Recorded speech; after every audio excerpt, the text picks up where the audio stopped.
What's up guys, I'm Andy from 1A Auto. In this video, I'm going to show you how to replace the inner tie rod end on this 2010 Toyota Rav4. If you need this part or other parts for your vehicle, click the link in the description and head over to 1aauto.com. Alright, I raised and supported the vehicle. I'm going to remove the wheel. I'm using a 21mm socket and an air gun. If you don't have an air gun, you can use a breaker bar. Just crack the lug nuts free while the vehicle is still on the ground. Alright. Now I want to take the tire off. This one's stuck on there pretty good, so I'm going to put one lug nut on so the tire doesn't go flying, and just hit it on the back side of the tire with a hammer. Break it free. Reason you leave the lug nut so the tire doesn't go flying. Now take the lug nut off and pull the tire off. First, I want to loosen up this jam nut. I'm going to use a 22mm wrench. Loosen this up. You might have to put a pipe on this wrench.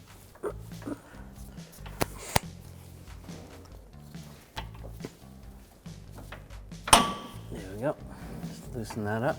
And there's a cotter pin on this, over holding this castle nut on, or at least retaining the castle nut. So I'll just take the cotter pin off. Just use some straight cutters. And sometimes you can't get in there. Sometimes you use a pick. Let's try to start it with a small pick, and then sometimes using a cotter pin style pick, you can get that out.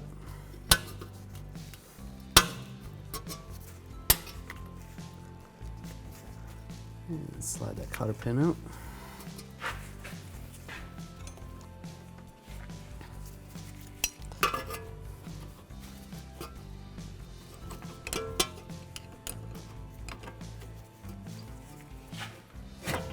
There we go. You don't ever want to reuse a cotter pin. You always want to replace it. So put a new one in. Take a 17mm socket and ratchet. Loosen up this castle nut. It's a little bit rusty. I'm going to spray some rust penetrant on there. There we go. And loosen it up. All right, before I take that nut all the way off, I am going to use a punch and a hammer and just hammer down on the stud part of the tie rod. You could use a fork, or there's other type tools that you could use to press this out, but this will work.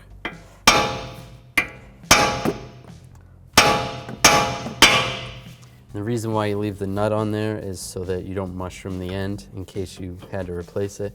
If you don't have to replace it, it doesn't matter. Take the nut off. You can slide the outer tie rod off there. Now we can take this off. I like to count the threads so that when you put the new one back in, the alignment is at least going to be kind of close. So 1, 2, 3, 4, 5, 6, 13, 14. All right, then I'm just gonna write the number somewhere, 14, just so I remember. You could write it anywhere you want.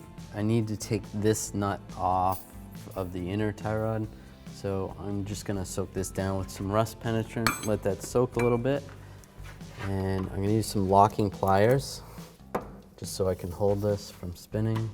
Take the 22mm wrench and loosen this up. Once I loosened it up a little bit, it's easily to turn by hand, so I can take that off. There we go. Now I can take the locking pliers off. Now this hose clamp, or this clip, take this clip off, just use some pliers, slide that off. So there's a clamp on the inside of this boot for the steering rack boot. Take a straight blade screwdriver. You kind of want to get in underneath the clamp. Now, if you can try to salvage this clamp, you might be able to reuse it. Generally, you can't. Generally, you have to replace the clamp.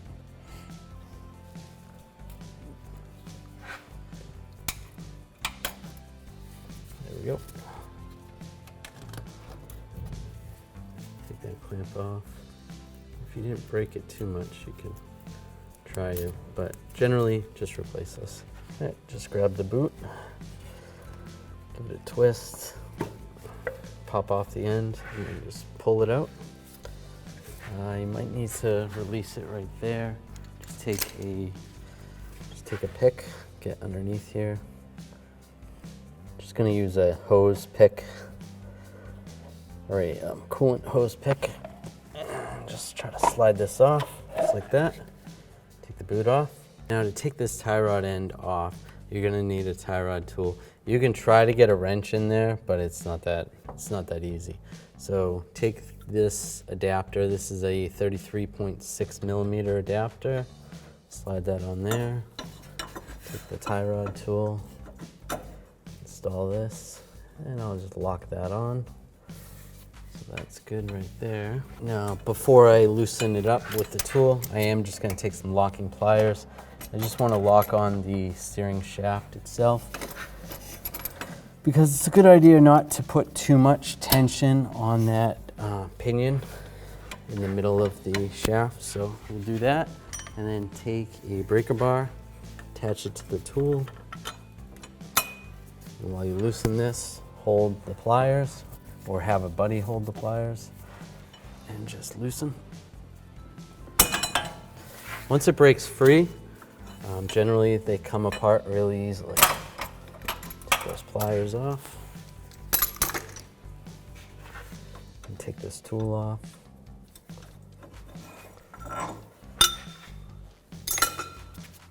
And we should be able to take this off pretty easily.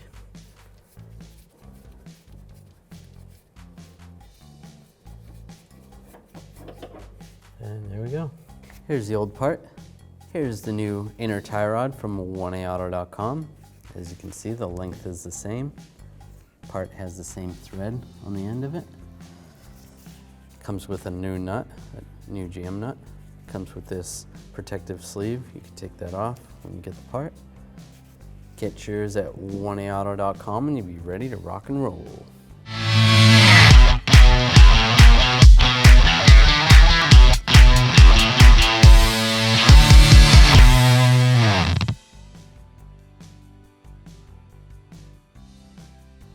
I'm going to take this jam nut off. We'll set that aside and we'll reuse that later.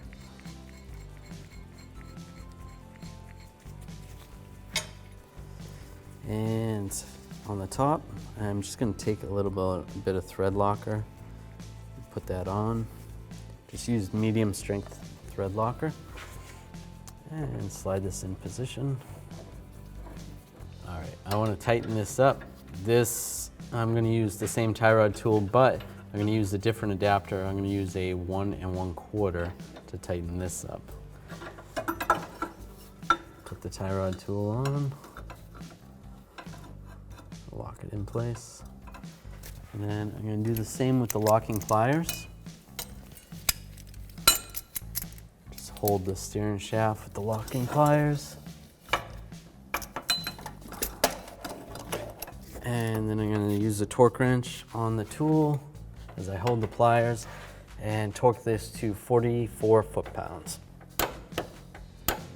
And that's good. Take that off. Take the locking pliers off. Now we're going to be ready to put the boot back on.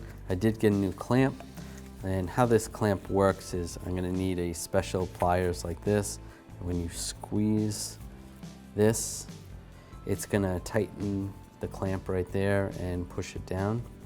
So you need these special pliers to get these to tighten up. They do have a couple other types of tools that will work on these, and if you do not have one of these clamps, worst case, you could use a wire tie and just get it as tight as you possibly can get it. That's just worst case. But it's best to get a new clamp. That's good. Good down there. Try to get the pliers in here. Just like that, and tighten it up. And that pinches it nice and tight. That's good. Now on the outside, I'll reuse this clamp. Just use some pliers. It's just a spring clamp. good. Now there is a groove for that end of it to fit into the inner tie rod for the end of the bellow boot. So that looks good. Take the jam nut, reinstall the jam nut. Take the outer tie rod in, and I'm going to count how many turns I go. So I want 14 total. 1, 2, 3, 13, 14. All right. Then take the nut off. We'll just slide this in position.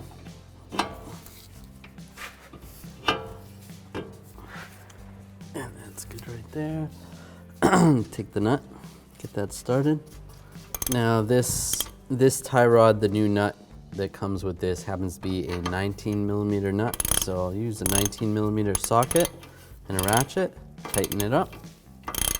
Now if the stud starts spinning, what you're gonna have to do, and it looks like it's not spinning, so that's good. But if the stud does start spinning, what you want to do is have a friend hold this, take some big pliers and just hold this tight, and that'll keep it tight up against the knuckle, and then you can tighten it up. That's good. Snug that up, and then I'm going to torque it. I'm going to torque this to 36 foot-pounds. I want to take the jam nut, tighten that up against the tie rod end. Now this jam nut's a different size. I'm going to use a 15/16, or you can use a 24mm. Snug this up. So you're supposed to tighten this jam nut up to 65 foot-pounds. If you have the ability to do that with a torque wrench, you can do that. I'm just going to snug it up with a wrench. Now install the tire. Take the lug nuts, install the lug nuts. Now I load the vehicle down to the ground so that the tire's just touching the ground. And I'm going to torque these with a 21mm socket and a torque wrench to 76 foot-pounds. And I'm going to do this in a star pattern. The reason you do it in a star pattern is so that the wheel gets tightened down evenly.